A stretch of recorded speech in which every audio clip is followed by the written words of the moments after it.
Hello and welcome to the Villa Park podcast. It's me, Rich, and I'm back with yet another transfer talk roundup show. The news is coming thick and fast.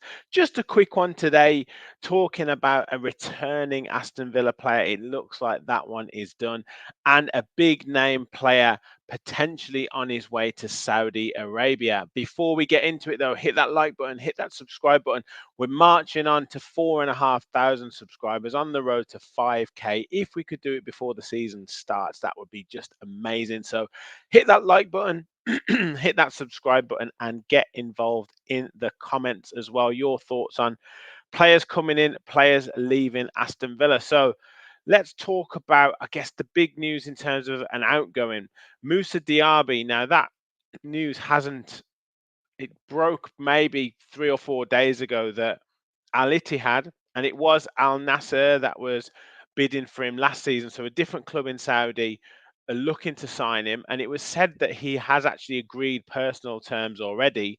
So whether that is a very, very lucrative offer for him, we don't know, and we don't know whether that has actually happened, whether he has actually agreed terms, or whether it's like, if we offer this, would you be happy to accept? And his agent has gone, well, yeah.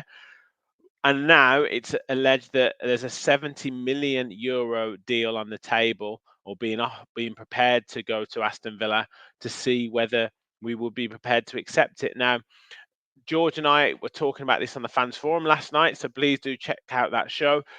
And we were kind of in a little bit of a quandary as to whether we would sell or whether we would want to keep. And I think we're both kind of on the fence with this. If a bid came in, I would say, I think it was 60 million yesterday, and I think that's probably a little bit too low to accept. But anything around that 70 million mark, I think you'd probably be looking to accept it, because you can get a top quality player, a real top player, for that amount of money or less, and maybe, strengthening other areas of the pitch.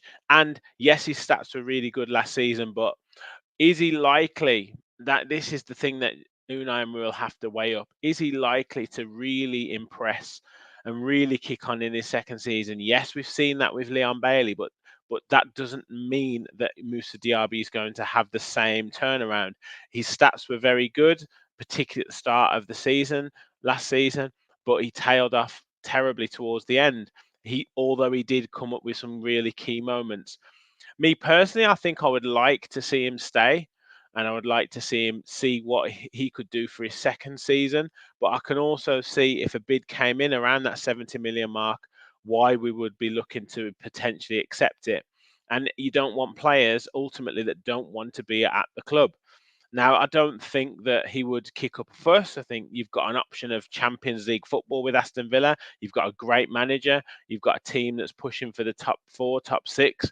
So there's nothing in there to suggest that he would want to aim and kick up a fuss about a move.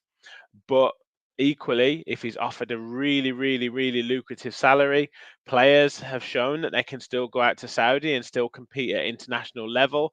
He hasn't been picked for the French squad. Doesn't mean that if he goes to Saudi, he would or wouldn't get picked for the French squad. So there's still reasons why he would go. Now the bid will be up to the club as to whether they accept it. And I think every player has their price, and I do think around that 70 million mark, I think the club would probably be tempted to accept it. And then if he has agreed the personal terms already, he is offered a really lucrative deal, I wouldn't be surprised to see him go. But you guys let me know your thoughts in the comments. As I say, I'm kind of on the fence with it. I think if a bid comes in and it's really, really high, I think it would inevitably be too good to turn down. But equally, I wouldn't mind him staying, and I would want to see what he's like for that second season. Could he turn around such as a Leon Bailey? Could he be a really, really top player for us?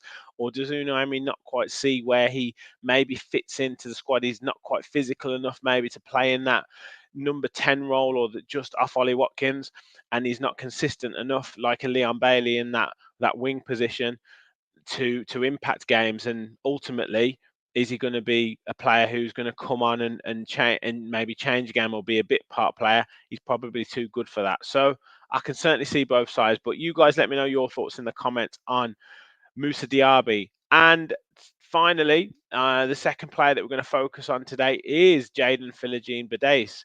Now, everything was all set up for him to go to Everton first, to then go to Ipswich, and then this news broke, and we already knew it. We had this matching clause in the deal, and it went from 16 million to 18 million.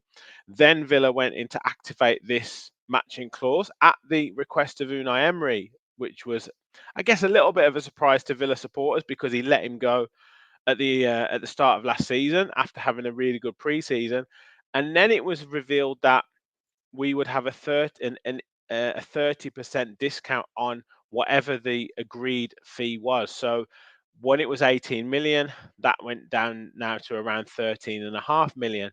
And then it was revealed that the terms had already been agreed with Philogene-Bidace last season if everything was happy and he decided that he wanted to sign for Aston Villa. Now, I guess I put out on the transfer talk show, I think a couple of days ago, that some of the reasons for signing for Aston Villa, obviously familiarity with the club, knows the manager, worked really well in pre-season last season, and we've now got Champions League football, and he's going into a top level club. On the other hand, he might not be guaranteed a spot in the first team, and maybe wouldn't get as many minutes as he would with Ipswich or Everton. However, with those clubs, you might be sort of fighting relegation or towards the bottom of the Premier League, certainly. So there was a few things in favour and, on the other side of it as to why he might choose not to sign for Aston Villa. It looks like, though, he's had conversations, he's had assurances for Unai Emery that he believes he is will be an important player for the first team squad. He's seen a real improvement in him at Hull City. Obviously, we've seen 10 goals and a number of assists as well, some fantastic goals. And if he hadn't have got injured, maybe Hull would have got promoted as well. They were up there right up until the end of the season. So he's shown that he can play.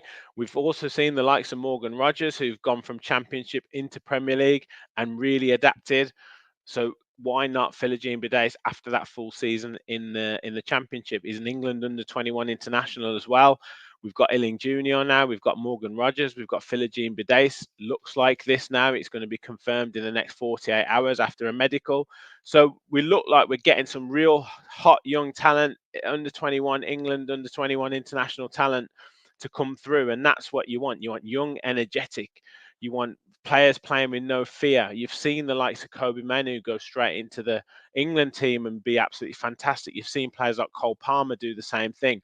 Why can't one of these or all of these three players show that they've got that ability and show that they've got that mentality to really kick on next season? So I'm excited to see what Philogene-Bidace does, and maybe that does usher out a player like Moussa Diaby maybe to take the pressure off and bring Philogene-Bidace in, plus one other. We know there's talk of Joao Felix, there's talks of Maximilian Bayer as a striker. Obviously, John Duran might be moving on as well. Cameron Archer's come back in. So we're getting that young element of talent underneath, I guess, that full first team squad that will hopefully integrate into the team and show a real energy.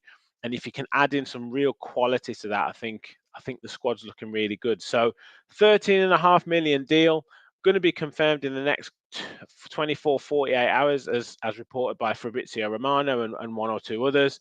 And think it would be a good deal. It probably turns out we've paid about 7 to 8 million for him if you include what we sold him for and now what he's worth. And you can write off that 6 million on the books across the obviously the FFP. So I think it's a good way of doing business, and he's gone off for a season and obviously shown that real improvement. So I'm excited to see what he does in pre-season. I'm sure he'll join up with the squad in the next few days, and we can see what Jaden Philogene is like, and hopefully he does really push for the first team and excites the fans next season. That's it from me. I'll be back, I'm sure, over the next couple of days. We've got the Euro final on Sunday. Hopefully, Ollie Watkins can bring home the glory for England, and Ezri Konsa as well. Hopefully, he features Emi Martinez as well in Copa America action. Again, with John Duran, but I'm not sure if he's technically fully a Villa player at the moment. He seems like he's moving on, but yeah, we'll certainly be cheering on those Villa players over the weekend. So yeah, I'll be back with plenty more shows though. Fans Forum next week, more transfer talk shows, hopefully some talking tactics shows as well with Gareth. So make sure you stay tuned to the channel. Hit that like button, hit that subscribe button, get your comments in below as well. Help us on the road to 5K. Thank you everyone for watching, and as always, remember, we'll follow the Villa.